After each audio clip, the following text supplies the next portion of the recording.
శాంతమ్మ పూజ ముగించి దీపం వెలిగించింది. రోజు పూజ ముగిసేసరికి 12 గంటలవుతుంది. పనంతా ముగించి పూజ గృహం ముందు కూర్చుంది.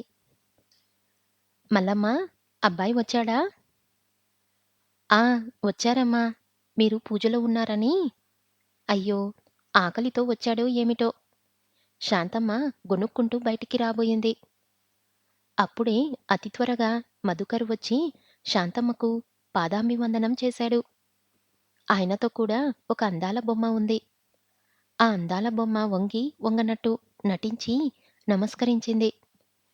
శాంతమ్మ కొయ్యబారి వెర్రిగా చూడటం మొదలుపెట్టింది. కుమారుణ్ణి లేవనెత్తాలని ధ్యాస లేకపోయింది. మధుకర్ తనే లేచి ఆ యువతి చేయి పట్టుకుని తల్లి దగ్గరగా నడిచాడు. ఏం గొడవ జరుగుతుందోనని భయపడుతూ నిల్చుంది మల్లమ్మ. అమ్మా, ఈ నా సాహసాన్ని మన్నించమ్మా. కులంతర వివాహం నువ్వు ఇష్టపడవని ఇలా చేశాను. మధుకర్ ప్రాధేయపూర్వకంగా తల్లి వంక చూశాడు. ఈసారి శాంతమ్మ దృష్టి చల్లించి కుమారుణ్ణి, కొత్త అమ్మాయిని మార్చి మార్చి చూసింది. దంతపు బొమ్మలా ఉంది. అలంకరణ మాత్రం ఉబ్బెట్టుగా తోచింది. చెంపల దగ్గర పైకి దువ్వి పిన్నులు పెట్టి 2 జడలు, తల నుండి నడుము వరకు వేలాడే మల్లెల మాల, చెవుల నుండి భుజాలనందుకోవాలని ప్రయత్నించే లోలాకులు, పెదాలకు రంగు, అందులో ఏ ఒక్కటి శాంతమ్మకు నచ్చలేదు. తను ఊహించుకున్న అనుకూలవతి ఈ కోడలేనా? తల్లి మౌనంగా ఉండటం చూసి బాధపడ్డాడు మధుకర్. అమ్మా, నన్ను ఆశీర్వదించటానికి ఆలోచన అవసరమా? నా ఆశీర్వాదం ఎందుకు నాయనా? అడ్డాల నాటి బిడ్డవు గనకనా? జన్మనించినందుకు పెంచాను. నా బాధ్యత తీర్చుకున్నాను. మంచి చెడు అర్థం చేసుకునే వయసు వచ్చింది నీకు. అలా అనకమ్మా. ఎంత పెద్దవాడైనా నీ కుమారుడినే. ఆ సంగతి నీకు గుర్తుందని నమ్మమంటావా మధు? అమ్మా, నాన్న ఎలా ఉండేవారో లీలాగా కూడా గుర్తులేదు. నాకు అమ్మవు నీవే, నాన్నవు నీవే అయి పెంచావు. పసితనం నుండి ఎన్నో తప్పులు చేస్తే క్షమించావు. నా తప్పిదాన్ని మన్నించమ్మా. నన్ను అర్థం చేసుకో. ఏం, కోడలు నచ్చలేదా? నీకు నచ్చి చేసుకున్నావు. నా ప్రసక్తి దేనికి? ఆ మాట నాతో చెప్తే సంతోషించేదాన్ని. సాటివారిలో తలవంపులు తప్పేవి. సరే వెళ్ళండి. నీ సుఖం కంటే నాకు కావాల్సిందేమీ లేదు. మల్లమ్మ, అమ్మాయికి కావాల్సినవి చూడు. నీ పేరేమిటమ్మా? కుమారునితో వచ్చిన అమ్మాయి వంకకు తిరిగింది. శాంతమ్మను, మధును మార్చి మార్చి చూస్తుందా ఆ యువతి. శాంతమ్మ ప్రశ్న వినిపించుకోలేదు. ఇందిరా, అమ్మాయి ఏదో అడుగుతుంది. మధుకర్ కలగజేసుకున్నాడు. పేరు అడిగాను. ఇందిరా అన్నావుగా? వెళ్ళు తల్లి. ఇల్లంతా కోడలికి చూపించు. రా ఇందు, పైకి వెళ్ళి రెస్ట్ తీసుకుందువు గాని. మధుకర్, ఇందిర పైకి వెళ్లారు. శాంతమ్మ అణచిపెట్టుకున్న ఆవేదనను అశ్రురూపంలో బయటపెట్టింది. కుమారిలోని మార్పుకే కావచ్చు, తన పెదరికం దెబ్బతిన్నదనే అభిమానమే కావచ్చు. శుభంగా అయ్యగారు పెండ్లి చేసుకుంటే కంటతడి పెట్టకండమ్మా అంటూ మల్లమ్మ జాలిగా చూసింది. నీకు తెలీదు మల్లమ్మ, వాడిపై ఎన్ని ఆశలు పెంచుకున్నానో, ఎన్నో చెయ్యాలనుకున్నాను. అంతా దూది పింజా అయిపోయింది. వెళ్ళి వాళ్ళ భోజనాల ఏర్పాట్లకు అవి చూడు. మధుకర్ గదిలో అడుగుపెట్టిన ఇందిర క్షణం తెల్లబోయింది. ఏమిటి ఇందు, అలా చూస్తున్నావు? అది కాదు మధు. నీ గదిని ఇంత నీటుగా, అందంగా ఎవరు అలంకరించారు? మా అమ్మ. మీ అమ్మకు ఇంత బాగా సర్దడం కూడా వచ్చునా? అని వ్యంగ్యంగా మాటలు సాగదీసింది ఇందిర. అమ్మకు పని రాదని ఎలా అనుకున్నావు ఇందు? చిన్నబుచ్చుకున్న మనసుతో అడిగాడు మధు. కాదు మధు, ఆమెను చూస్తే ఒట్టి చాదస్తం మనిషిలా కనిపిస్తుంది. కనీసం నన్ను ప్రేమగా పలకరించనైనా లేదు. అందుకని ఆమెను తక్కువగా అంచనా వెయ్యకు. ఎవరికుండే ఆశలు, ఆశయాలు వారివి. అంత గొప్ప ఆశలు పెంచుకుందా నీ మీద? ఇందిరా, అలా వెటకారంగా మాట్లాడకు. ఈ క్షణం నుండి ఆమె నాకెంతో నీకు అంతే. ఇందిర చికాకుగా చూసింది. అదేం గమనించలేదు మధు.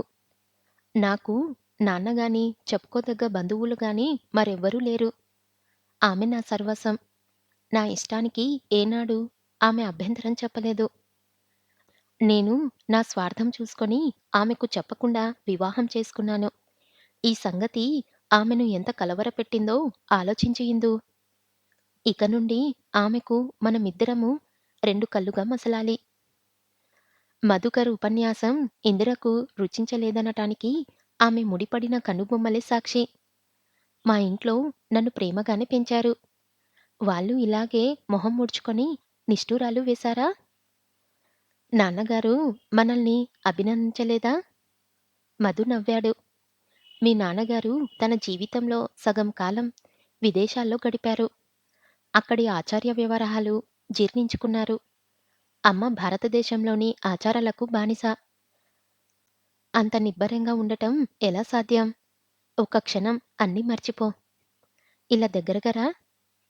నిజంగా నిన్ను మలచటంలో విధాత ప్రత్యేకమైన శ్రద్ధ వహించినట్లుంది. డాక్టర్ గారికి కవిత్వం వస్తుందే? కిలకిలా నవ్వింది ఇందిర. మత్తెక్కించే ఆ కళ్ళను దగ్గరికి లాక్కున్నాడు మధు. నా డ్రెస్సు నలిగిపోతుంది, వదలండి. బాబుగారు, భోజనం ఇక్కడికి తీసుకురావాలా? అక్కడికే వస్తారా? అమ్మగారు అడగమంటున్నారు. గది బయట నుండి మల్లమ్మ ప్రశ్నించింది.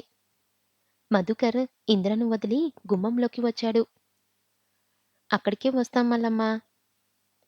ఇందు, డ్రెస్ మార్చుకో, భోజనం చేద్దాము.